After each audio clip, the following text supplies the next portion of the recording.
Hello, everybody. Good afternoon and welcome back. All right, it's April 20th already, and we have 3 more weeks to go to cover the rest parts of this algorithm course. All right, so I think within this week, we will finish the parts for elementary graph algorithms, right? I think we will finish that part today. And for the next Tuesday, actually this Tuesday, 22nd, we will start the advanced advanced graph algorithms. Okay, so for the advanced algorithms, we will probably use 3 lectures to cover the minimal spanning tree problems and the shortest path problem. So for the May the 4th, the Tuesday on May the 4th, that will be our last lecture about the NP complete problem. Okay, we'll talk about NP completeness for that lecture on May the 4th. So on the 6th, I will make that lecture optional, but I'll be here for basically for office hours, so that's I can answer questions regarding the final exam, right? And our final is scheduled on May the 11th, Tuesday, May the 11th. I think it starts at 1 p.m. Okay. All right. And let's get started for the lecture today. We will look at this second application of DFS, depth first search, right? So a little bit review of the previous content, which is the first application of DFS, and it's a so-called topological sorts on the graph, on the directed graph, right? So the topological sort actually requires only one run of DFS. And of course, the DFS here that we use is the advanced version of DFS, which records not just the parents to children relationship, but also the global starting time and the finishing time for each vertex in a graph. Okay, so using this finishing time recorded within this DFS, we can sort all the vertices in such an order that in the final sorted results, if you look at the directions of those edges, they must point from left to the right. It will not point backward.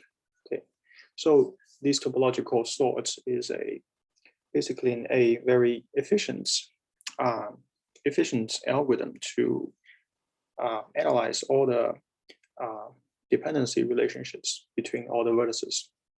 Okay, and it requires exactly one run of DFS. Okay, and the whose running time efficiency we already know, which is big O of V plus E. V is the number of vertices and E is the number of edges. Okay. All right, and let's look at a more sophisticated application other than topological sort, which is the main focus of our lecture today. And the name is called strongly connected components. Okay, so before we officially introduce the problem, we can first look at a simpler version of it. We can simply first remove the adverb strongly, okay? We'll just look at a connected components. So actually, we have already looked at this problem in the review for basic data structures. Remember, the last data structure we covered is the disjoint sets. Okay, so the disjoint sets, in that chapter, we have shown that it can be used to describe the vertices in a graph, and so that the vertices that connect to each other can actually exist in one set. Okay, so we'll look at that examples here. All right, so the connected components in an undirected graph here, one characteristic of an undirected graph is that all the edges we draw between the vertices have no arrows, have no directions, right? So so that we don't differentiate, we don't distinguish the connection from U to V versus from V to U. That is actually the same connection, that is the same edge in the case of undirected graph, right? Because directions, we don't care about the information about the directions. So these connected components is actually something we already looked at. All right, so it will basically, but now we have more context about how a graph is represented, right? So this graph variable, it has its all the vertices. So we basically, what we're gonna do in this connected component is that for each vertex in the graph, we will first make each vertex a set. Right, so that is a very small set that has only one element in it, right? That is the first for loop. And the next for loop actually iterates over the edges, right? We'll go through all the edges. And for each edge, we're gonna do such an examination, right? We're gonna examine whether the left end and the right end, right? We have U and V as the two ends of each of the edge, right? We will examine whether these two vertices belong to the same set, right? So if not the case, if they are not the same set, then we will make it a same set. We'll make the union. We will conduct this union operation, which actually makes the two sets, which actually merge the two sets, right? Makes it one set, right? And if not, we're gonna do nothing, right? If the U and V we examine are actually already from the same set, then of course we don't need to do anything. All right. So the purpose of it is to find all the connected components in a graph. Okay, and let's go through this. Yes. I'm not certain, but I believe this slide is missing from the version of this PowerPoint that's uploaded on the Canvas. Okay. Oh yeah, I realized that. Yeah, because last time I took it out to create some new slides for the data structure. So I think if you open the slides for the data structure review, I think that is lecture 8, right? If you open that PowerPoint file 08-data structure, it is actually what we have already covered before. And go to the end, you can see the same slides here. Yeah, sorry about that. I should have uploaded the updated version, right? But it's actually 3 slides here, and it's not really a something very important, but we're gonna go through it quickly. Okay. All right. So we have noticed that here we will use the make sets, the find set, and the union set, right? And the union operations on the disjoint sets operations. So let's quickly go through those operations, right? The make set will create a new set for that has only one member with the elements called upon, right? And the union actually, it will unite two sets, right? The two sets where X and Y are from, okay? And the find set will return the representative of the set that contains X, okay? So these are what we have gone through before, okay? So let's look at a complete example. And this actually is the same example we have gone through previously in the data structure, but here, now we have more ideas about the graph. So let's go through this one more time. Okay, so a graph that we are looking at here is a undirected graph. So all the edges here don't have, those little arrows, right? So the question is how many connected components we can find, right?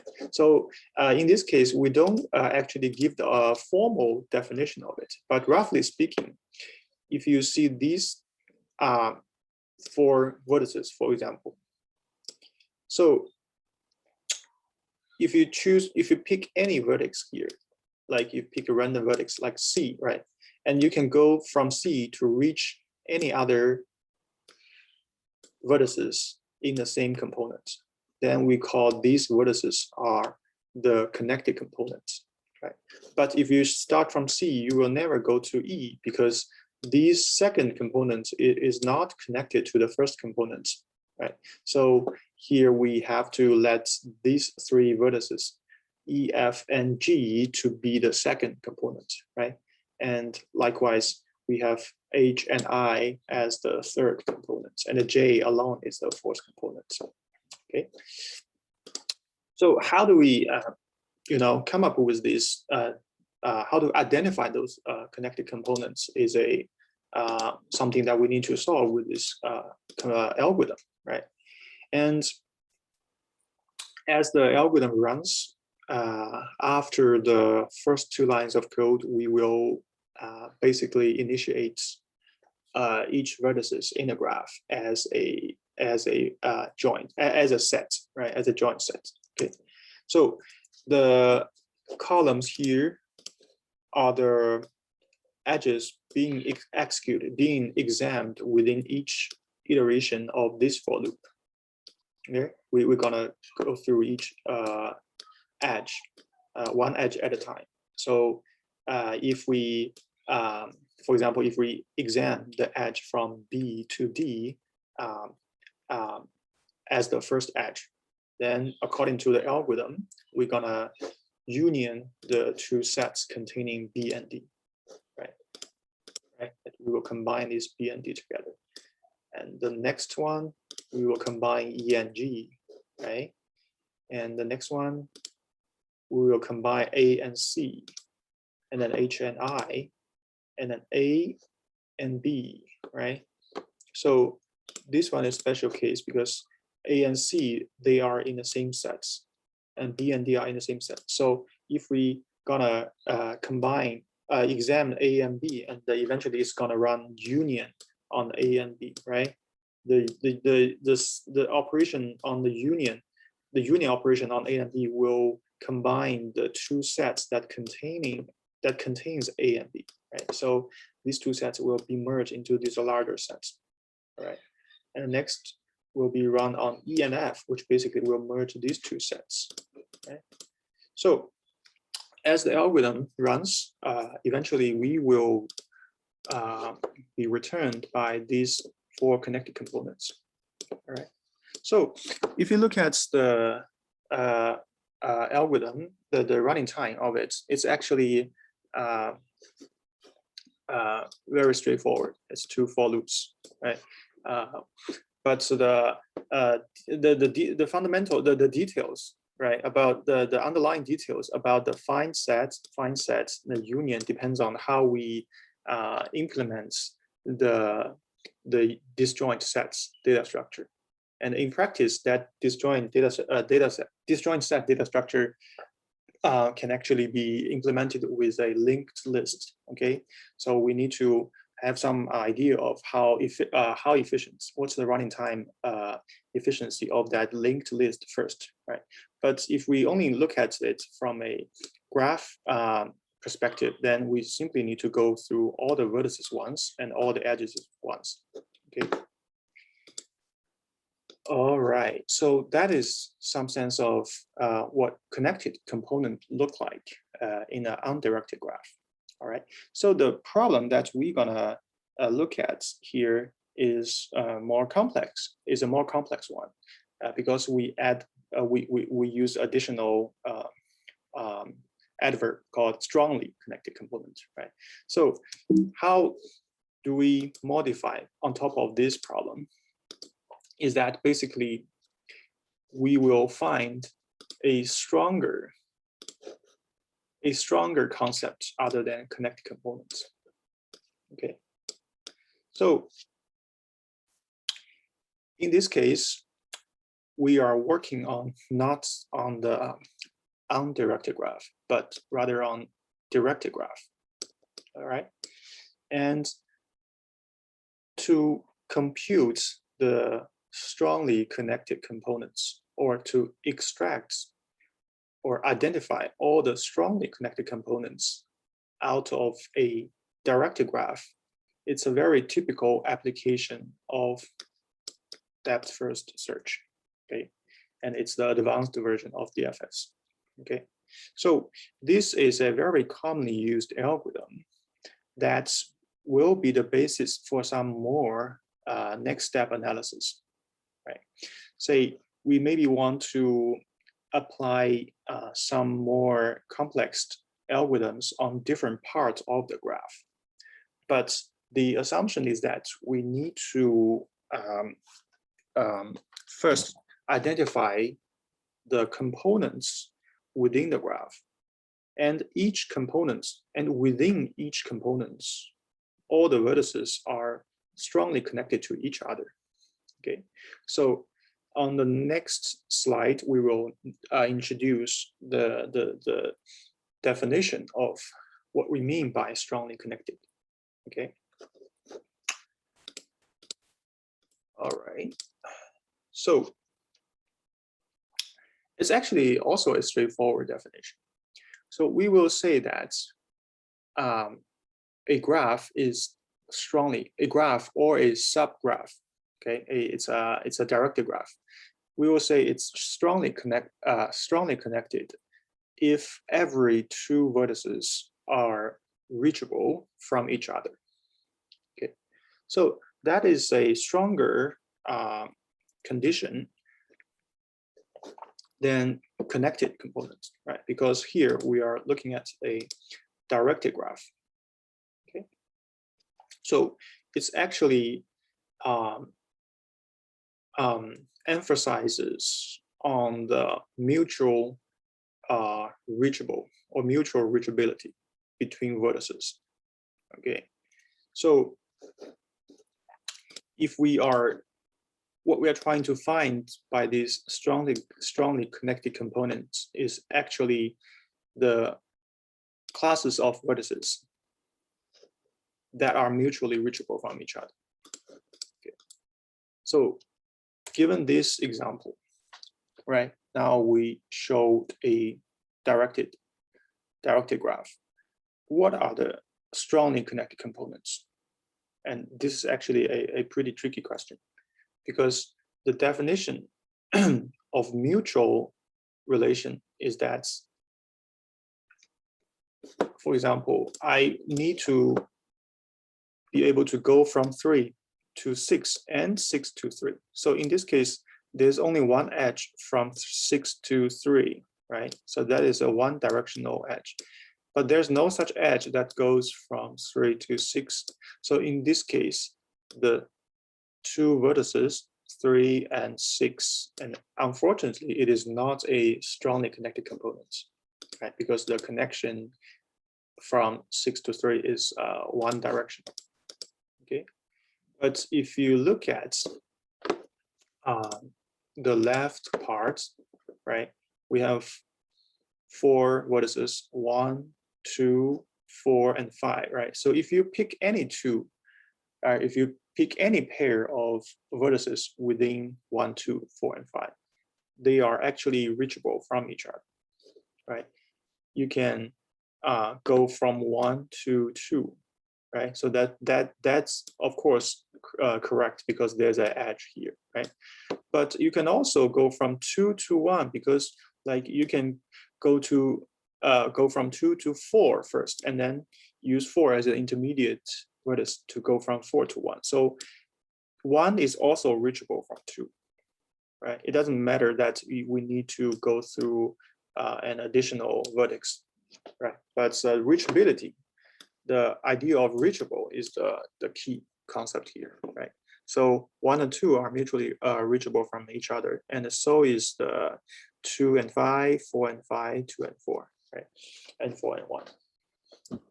And so in this case, given this graph, we can say that the graph has actually has 3 strongly connected components, right? The 1, 2, 4, 5, they form as one SCC, but since 3 and 6, they can only be a component themselves because they are not mutually reachable from each other, right?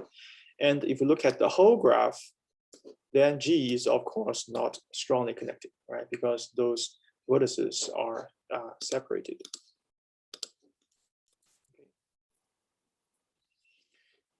All right, so let's look at some formal definition. And here we'll just introduce some notations. And these notations we will are something that we will use to show how the strongly connected characteristics can be proved. Okay, so the concept of SCC is a maximal set of vertices. Okay, it's actually a subsets, right? Subsets of the original vertices, and these subsets must satisfy that for every pair of vertices in it, right? For every pair of vertices in these subsets, we must have these two things exist. We must have this from U to V, but this here, the arrow here is a curly arrow, okay? And also the V, the path from V to U also exists. You see, so this curly arrow doesn't refer to the edges, okay? They are not necessarily the edges, but they can be the collection of multiple edges, right? So it means some path. It can be a direct edge, or it can be multiple edges, right? Anyway, we can reach from U to V and from V to U. So as long as these conditions are satisfied, then we say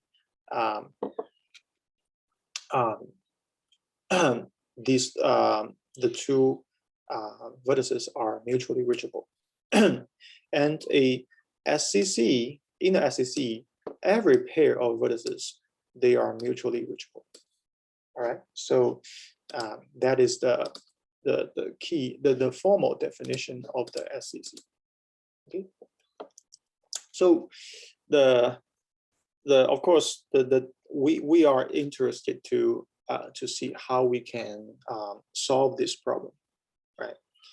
And of course, if we relate to the connected components problem, that is defined on the undirected graph and is actually solvable using disjoint sets, then these current strongly connected components is of course more complex one, is a difficult one,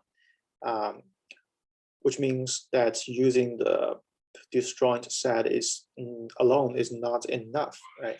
So we will need to use some additional tricks, and more importantly, we will need to know the DFS to help us achieve such a goal of finding the SCCs, right? All right. The preparation we need to make is the so-called transpose of a graph. Okay, so don't be afraid of this fancy name. It's a transpose, but it's a very simply defined operation. Okay, so given any directed graph, the transpose of it is the new graph, is a new graph that contains the original vertices and all the edges flipped around.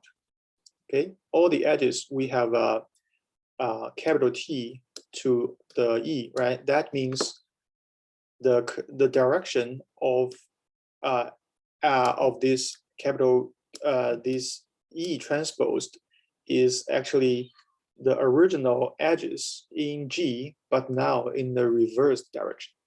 Right? We simply reverse every edge, every original edge, right? From V to U to U to V. Okay.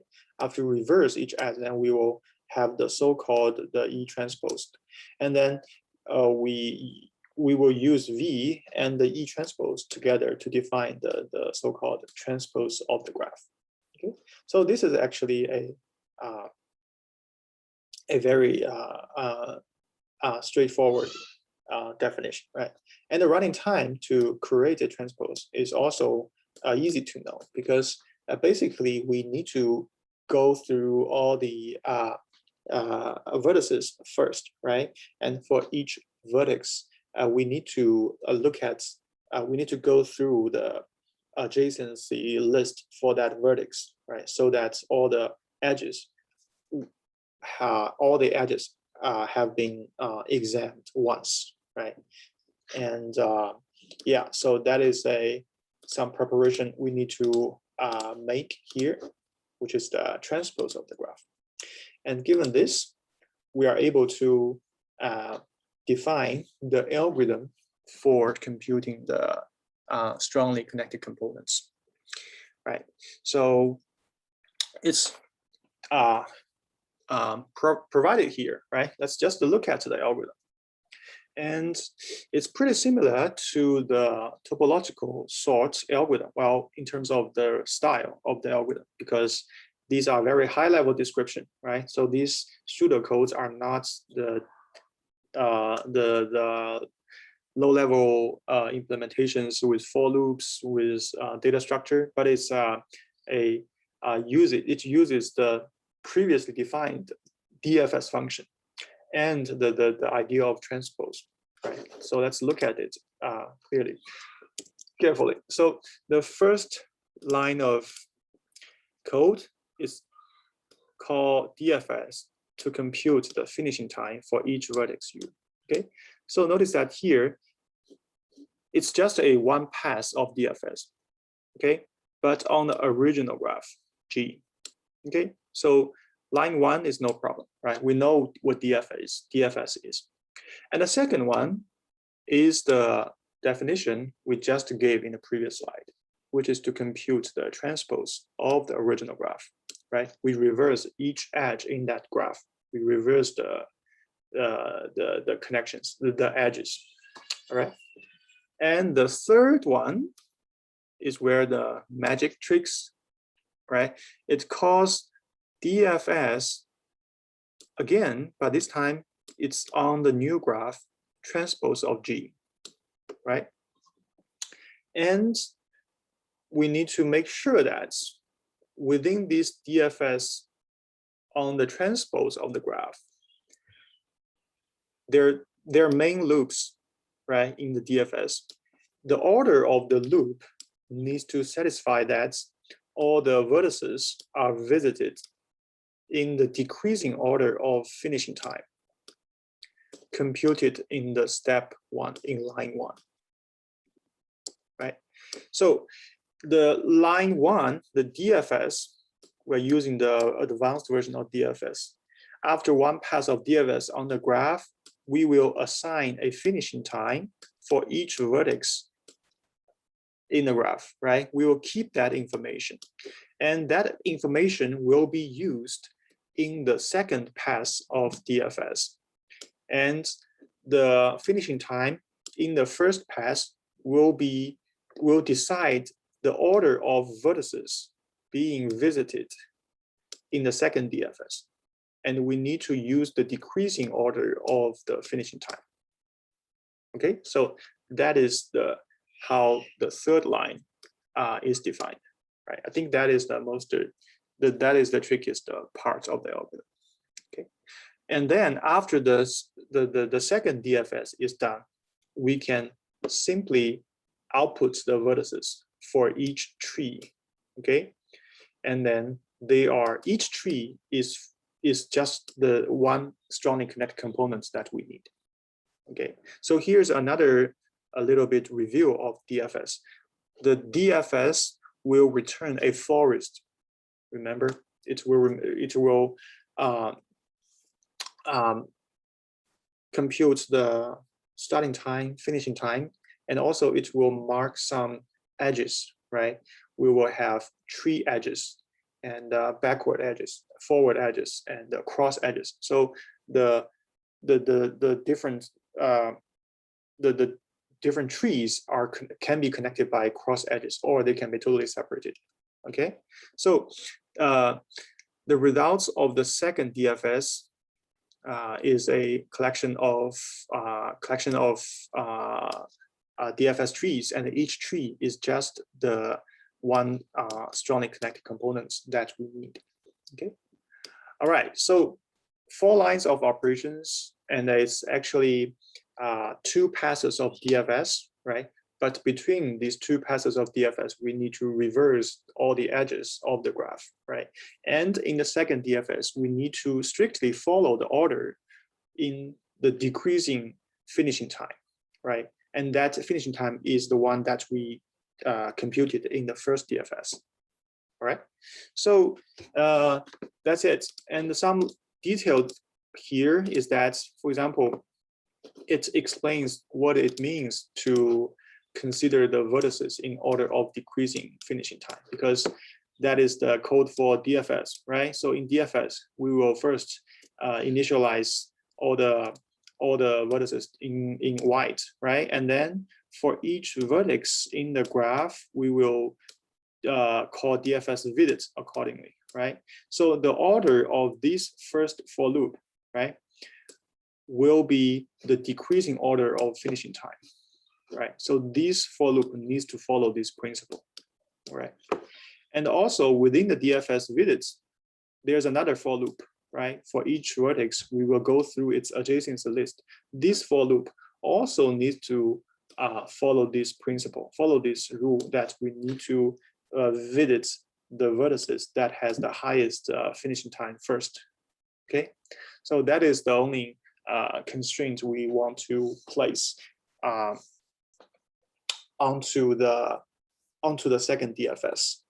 Okay, so yeah, let's go through some examples. Okay, right. I think it will be easiest if we use concrete examples to explain why this algorithm works. Okay, so this is the graph we want to go through, right? We will need to first call a DFS on it. So the DFS, depending on where we start, right, it will assign a starting time and a finishing time for each vertex. So in this case, we actually start from the vertex C, right? It actually goes from C to G, right? And then G to F, right? And the F is then finished, right? It will then go back to G again, and then G will go deep to H, right? and H will finish, right, at time step 6, and then G will be finished at 8, and then it will go back and go to D, right, and finish in D, and then finish in C, and so on, right? So that is the basically what DFS does. That's something we already know, right? So we need to keep those finishing times in the next round of DFS, right? So we highlighted all the tree edges in the first round of DFS, right? So all the edges here are the highlighted, all the bold edges are the tree edges, because they are the main body of the tree, and all the other edges, for example, this one, they are either cross or forward or backward edges. Okay. All right. So that is the first DFS. So next round, we will compute the transpose of a graph. Okay. So the transpose of the graph, you see, the orders of the edges, the direction of the edges are reversed, right? They're reversed, right? So that's how we get the transpose of it. Okay. And the next step is to call DFS again on this transpose of the graph, on the transposed graph. Okay. And we need to make sure that we consider the vertices in order of decreasing finishing time. Okay, and this finishing time is the ones that are returned from the previous DFS. Okay. So let's go through this example step by step, and what we put here is the previous the finish time from the first DFS, right? So it's let's call it old finishing times. So according to the finishing times, the vertex B, right, it has the largest one, right? So the B will be the one we first visit in the second DFS, right? It has the biggest finishing time, so it will be the source. Okay, so the B will be the first one being visited. So let's mark this new starting time. So this new starting time is for the second DFS, right? The one will be the starting time here, and then for example, we can go to from B to A because there's an edge from B to A, right? And then following A, we'll go to E, and then E will be finished, right? And then A will also be finished, and then B will be finished, right? So that is one tree of the second DFS. All right. So then after B, A and B and E are finished. So what we're gonna choose in the next vertex will be determined by the finishing time, because when A and B and C and E are done, we need to look from the remaining part of the graph to find the one that has the highest finishing time. So the C will be the one, right? It has finishing time 10. So C will be the next one being visited. All right, so C will be the next one visited. It has starting time 7, right? And it will go from C to D, right? And then D will be finished, and then C will be finished, right? And then we need to find the next one. So we know what to do now, right? We need to find the one that has the largest finishing time, which is actually G, okay? So because among the remaining part, we have, we have the F equals 4, G equals 7, and H equals 6. So G will be the one being visited next. So G will be the next one, and then F, right? And then H, okay? So that is the second run of DFS, okay? So those DFS is on the transpose of the original graph. And this second DFS will also return a forest of trees. And that forest of trees is exactly the strongly connected components we will need. And in this case, the second DFS actually produces 4 DFS trees. Okay, and those DFS trees are highlighted by those tree edges. Okay, all these other tree edges. Okay, and if we look at those components, they actually, if we look at these trees, they actually correspond to the 4 strongly connected components. Okay, and these 4 strongly connected components, they are both the strongly connected components of G and the transpose graph.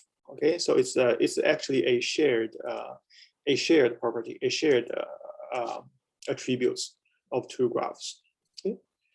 And we can actually represent it in a similar way as the connected components represented by the disjoint sets, right? We can make A and B and E as the one sets and C and D as second sets and so on, right?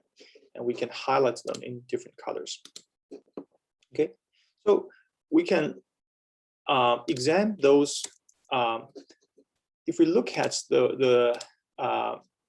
those properties, the properties of these 4 connected components by like observing it using our raw eyes, right?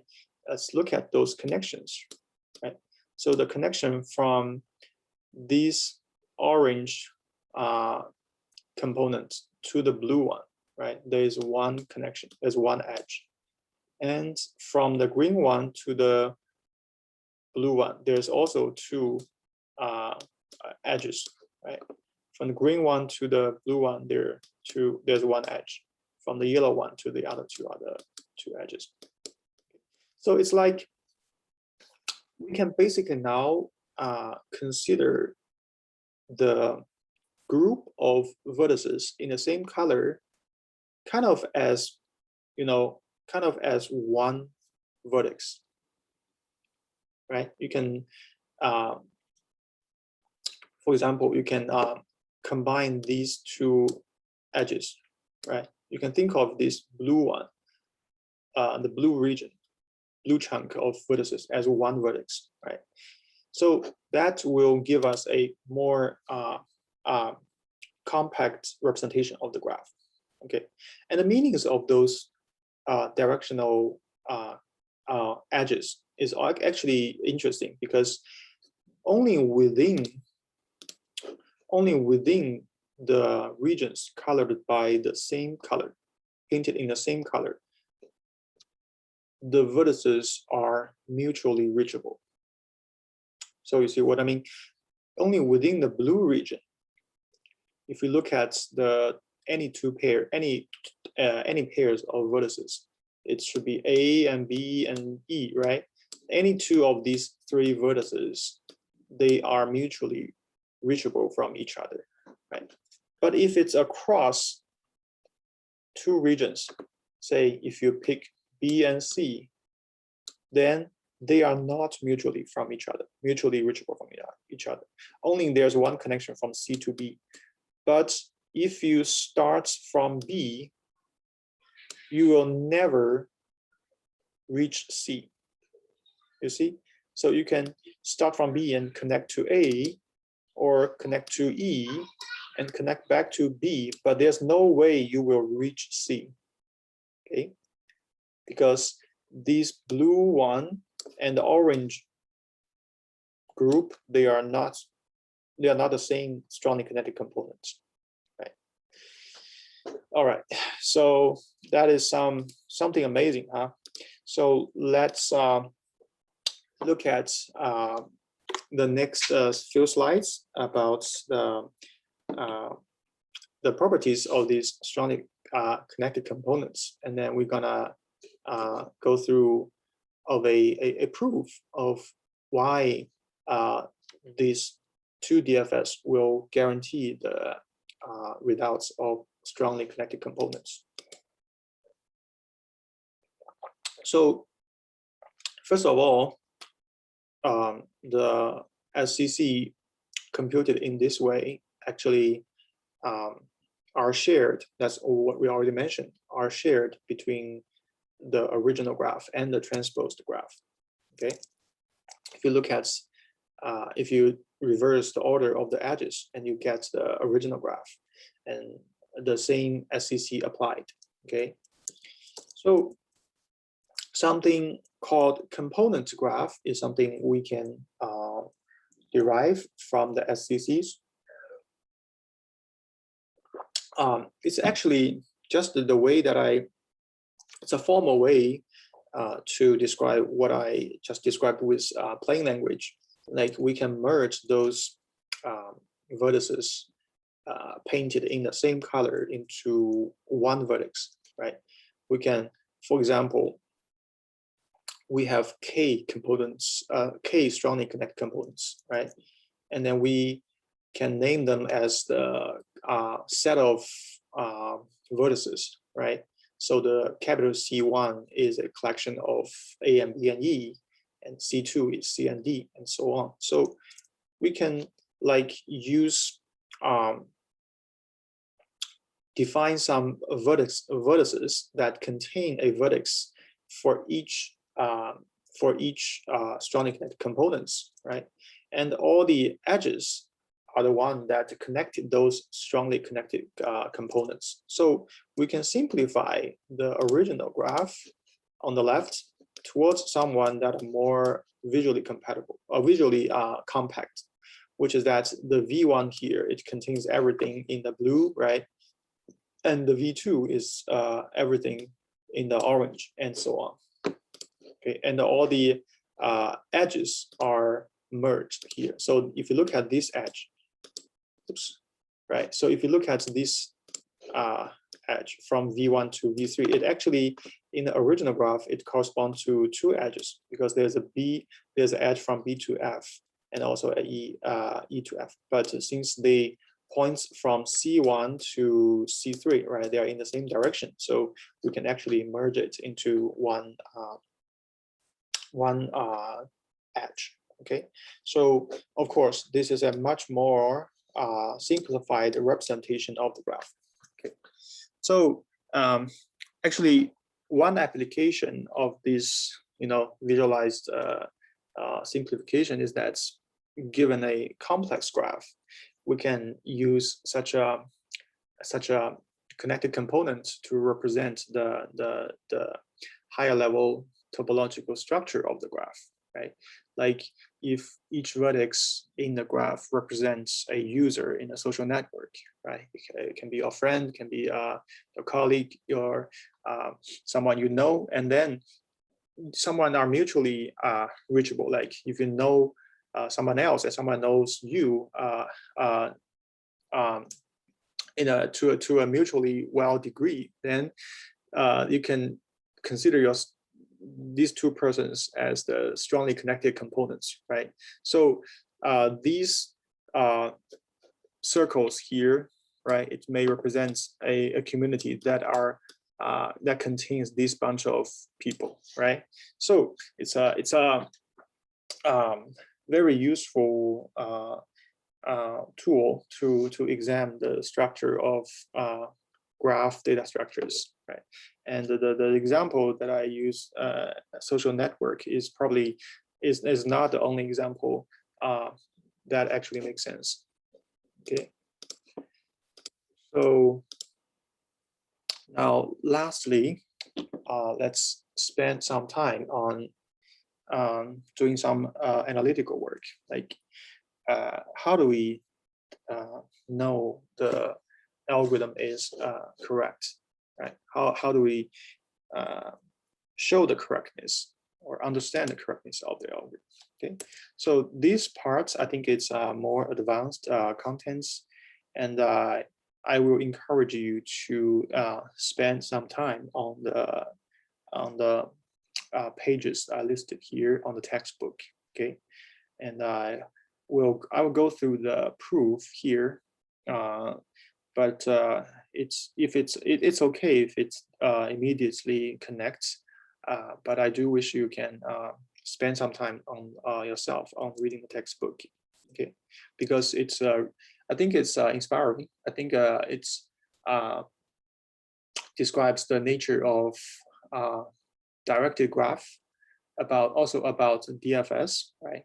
The DFS, the finishing time of DFS will contains very insightful information about the structure of the graph. All right, so we will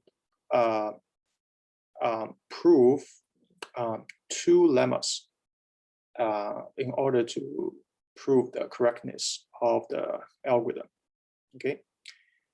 The first lemma, lemma 1, it's describes the mutually connectivity between between components, between strongly connected components, okay? So actually it's a straightforward lemma. So it considers two distinct strongly connected components, okay? Assume that we have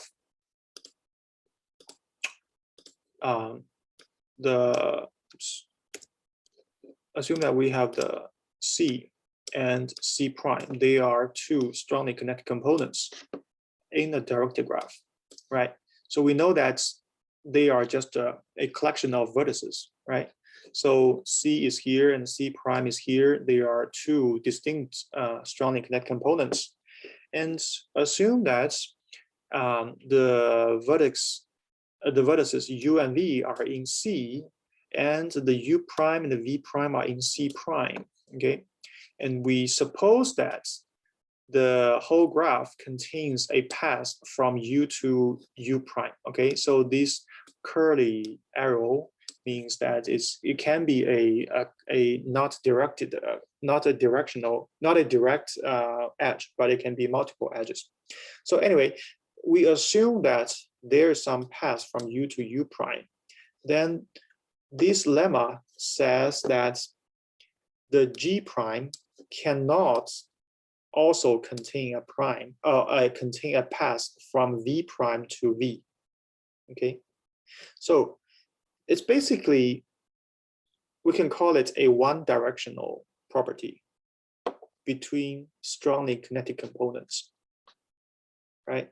It says that if there is a path from C to C prime, then there shouldn't be a path from C prime to C. I think it's a straightforward property, right? But let's look at how it is proved. So we'll use the try to assume that assume the statement is true, right? Let's assume the opposite and then try to find the contradiction, right? We assume that the G prime contains a path from V prime to V, right? So if that is the case, then we can easily get to the point that if we go from U prime, we can go from U prime to V prime, right? And because C prime itself is a strongly connected component, right? So within C prime, we can always find a path, right, from U prime to V prime. And then because we assume that V prime has a path to V, so we can go from V prime to V, and then within the C, we can also go from V to U. So that means we can go from U prime to U, okay? So actually that means U and U prime are mutually reachable. And actually it really contradicts the assumption that C and C prime are distinct SECs. So that is very useful for us. So whenever we have two strongly connected components, we can always know that the connection, the edges that connect these two SECs are one directional. Okay, there shouldn't be a two-directional connections. Okay, there's only a one-way connections. All right, so that's the lemma 1. So given that, we can extend the notions for discovery and finishing time for DFS, right? So the DFS will assign a discovery time and the finishing time for each vertices, right? So here the finishing time and discovery time are I refer to those computed in the first call of DFS. Okay, so let's go back to the example here. That's the results of running DFS on the original graph. So we will now extend the discovery and the finishing time from individual vertices to a set of vertices. Okay, for example, for the subset U, right? It's a subset of the all the vertices. Then we will use the minimal discovery time within that subset as the discovery time for the whole set, and the maximum finishing time of the whole set of all the among all the vertices in that set as the finishing time for the whole set, right? So it's like two extreme values, right? We use the smallest discovery time to represent the whole set, and the largest finish time to represent the whole set. So that's something we can do for each set of the graph, right? So another way to say this is that the discovery time of a set is the earliest discovery time within that set, and the finishing time of a set is the latest finishing time in that set. Okay, so for example, we have four sets: C1, C2, C3, and C4. So for C1, the discovery time is 11, right? Because the elements, the vertex B has the smallest discovery time, and the finishing time for C1 is 16 because that's the largest value. So yeah, so we can easily compute that for each set, which is each of those strongly connected components as well. Okay, so now let's look at the lemma 2. Okay, so this lemma 2 actually deals with the finishing time for each strongly connected components. Okay, and it says that if we have two distinct strongly connected components, C and C prime, right? That's the same assumption as lemma 1. So suppose that there is an edge that connects U and V, okay? And the U is in C and V is in C prime. Then we must have the finishing time of C should be greater than the finishing time of C prime. Okay, so let's see if that is the case. So it basically says that if we have C and C prime, if we have some connection from U to V, right, that's connecting these two strongly connected components, then we must have the finishing time of C is greater than the finishing time of C prime. And the finishing time of C is actually the maximum finishing time of all the vertices in C. And so is the finish time of C prime, which is the maximum finishing time of vertices within the C prime. Okay, so that is actually an interesting property, right? So if we look at C1, the finishing time of C1 is 16, right? Which is greater than the finishing time of C2, which is 10, right? And which is also greater than the finishing time of C3, 7, and greater than the finishing time of C4, which is 6, right? So you see this very interesting order of finishing times, right? All right. Let's see how we can prove it. Okay, so why, given two strongly connected components, we must have such a relationship of finishing times, right? the one that is the source of the edge must have greater finishing time than the destination strongly kinetic components. Okay, so we can consider two cases. Okay, so I think the contents from this slide to the next slide are a little bit dense. So yeah, I will encourage you to read these slides for several times, and reading the textbook will be really helpful. Okay, so in the proof of this lemma 2, we actually consider two cases. Okay, depending on which strongly kinetic components, C and C prime, depending on which one had the first discovered vertex. Okay, so that is some trick we need to assumption that we need to make in order to make the proof. Okay, so for example, if the discovery time of C is smaller than the discovery time of C prime, which means the first discovered vertex must be in C, right? Because the discovery time of C is the minimum, is the smallest discovery time of all the vertices in C, right?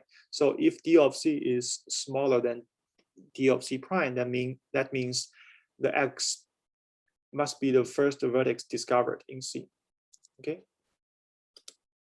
right? So by the time that X is discovered, then all the vertices in C and C prime are not discovered. That is for sure, right? So that is our assumption, right?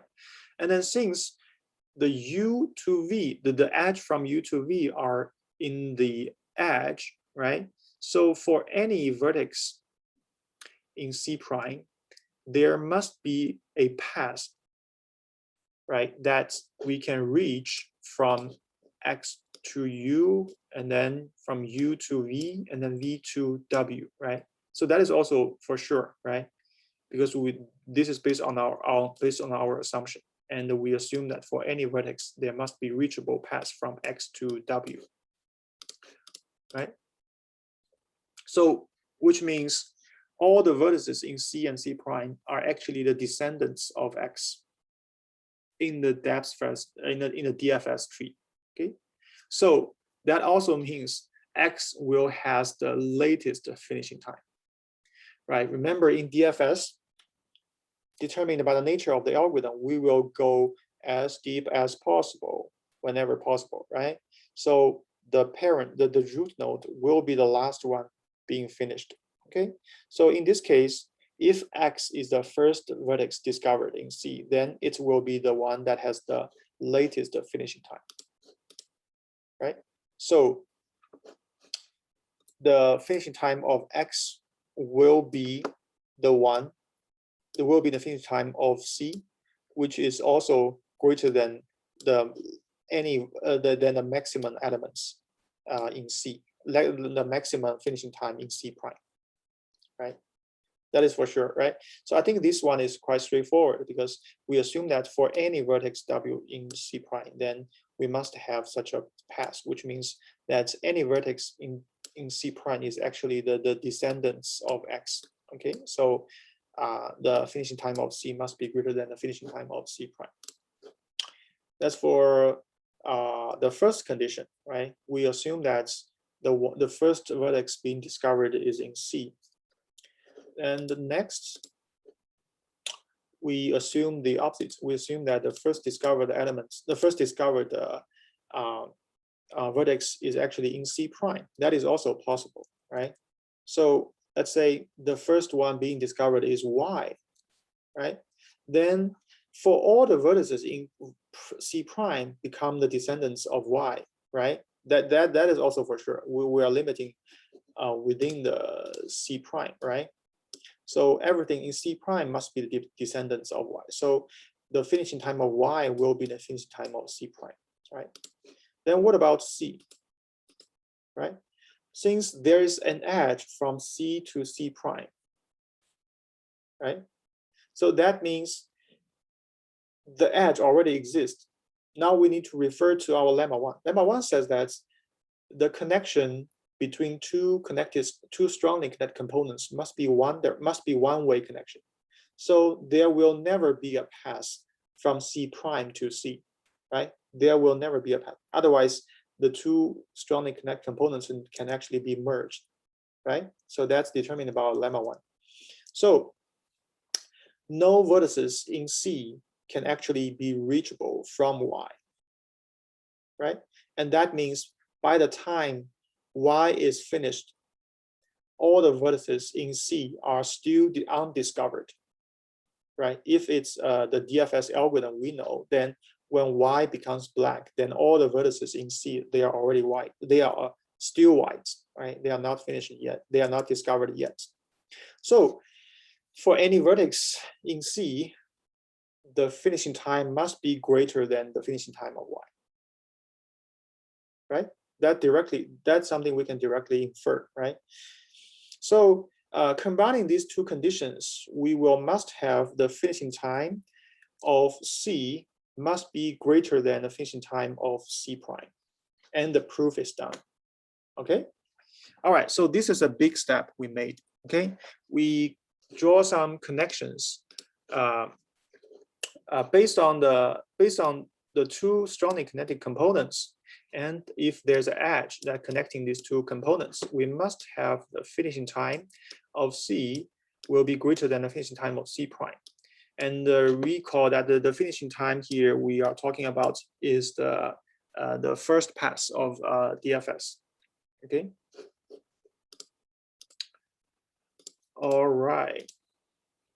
So we can easily get the corollary of lemma 2. So it's just a slice change of lemma 2, which says that the C and C prime are two SCCs in the graph, right? And now we're looking at a edge in the transposed edge. Okay, so if U and V are in a transposed edge, and the U is in C and the V is in C prime, then we have the opposite direction of the inequality. We must have FC is smaller than the finishing time of C prime. So that is just a flip around of lemma 2, because the existing of U and V in E transpose means that from V to U is in the original E, right? So that is the same thing as saying that the finishing time of FC prime is greater than FC, right? So that is just a small change of the conditions. Okay, right. That's something we can directly get from the lemma 2. All right. So now let's consider combining these lemma 1 and lemma 2. I think it will lead to a point that we know why the SCCs, why the two rounds of DFS actually can identify the SCCs successfully and correctly. Okay, so when we perform the second DFS on G prime, we will actually start with the strongly connected component C, whose finishing time is the maximum. That's how the algorithm requires, right? It requires that we need to go through all the vertices by the decreasing order finishing time. So we will actually start with the SCC whose finishing time is the maximum, right? That's something we know. Okay, so the search will start from some vertex within that SCC C. Let's call it the component C, right? And of course, it will visit all the vertices in C, right? But by the corollary of lemma 2, the transposed graph should not contain any edge from C to any other SCC, right? Because the C has the strongest, the C has the maximum, has the largest finishing time. So the connection must from the other components to the current SCC, right? It says that if you have a connection, from U to V, then you must have the finishing time should be smaller than FC should be smaller than a C prime, right? So there shouldn't be U to V. There should only be V to U. Okay, so that is basically what this corollary of lemma 2 indicates. Okay, so let's proceed on. Okay, so there should be no edges from C to other SCCs. Okay, so which means the FC is maximum, right? Where we are starting from the maximum finishing time.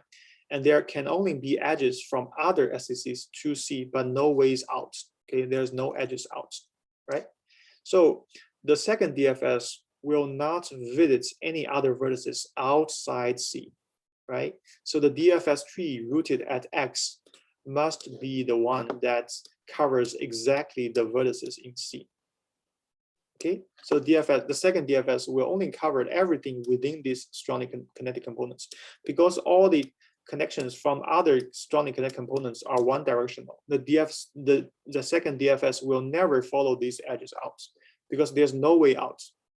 Okay, so the first tree returned by the second DFS is everything included in this C.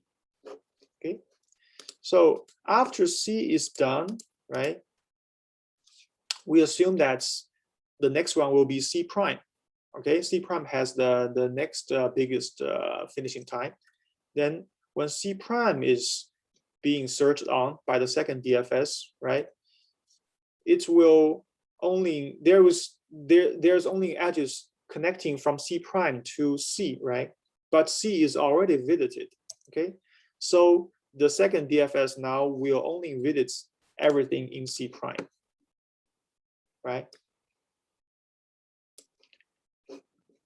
So, oops. The DFS, if we start with some vertex in C prime, it will never go this way to C prime prime, right? Because there's no way out here.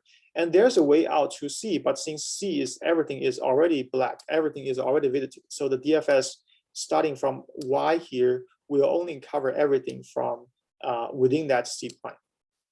Okay, so that means this DFS tree rooted at this Y will only span across all the vertices in C prime, right? That is just exactly one SCC, which is the second strongly connected components, right? So given these two steps, we can conclude that if we follow the principle that we start with the biggest finishing time and the second finishing time and the third finishing time and so on, then we can make sure that the FCCs, the SCCs, the trees resulted from the second DFS will be exactly the strongly connected components that we need. All right, so that is basically the proof of SCCs, why SCCs work. Okay. So as we mentioned a little bit about the application, the SCC actually has a very strong, very broad application, from social network to web pages analysis in search engine, and also in dependency identification in software engineering. So these are very useful and really practical usage of the graph algorithms. All right, so that's so much for the content today, and I hope you can spend some time on reading the textbook. I think the proof provided by textbook is really really detailed, really well explained. And from this Tuesday on, we're gonna start a new topic. Actually, it's not a new brand new topic, but it's a more advanced algorithms on graph data structure, and it's with different focuses. We will now take into account the weights of the edges, and so far our algorithms are based on searching, right, based on BFS and DFS. But we haven't discussed about the weights yet, right? So the next one will be the advanced graph algorithms. All right, so if there's no questions, I will see you again. See you around on Thursday. Thank you, guys. Have a good day.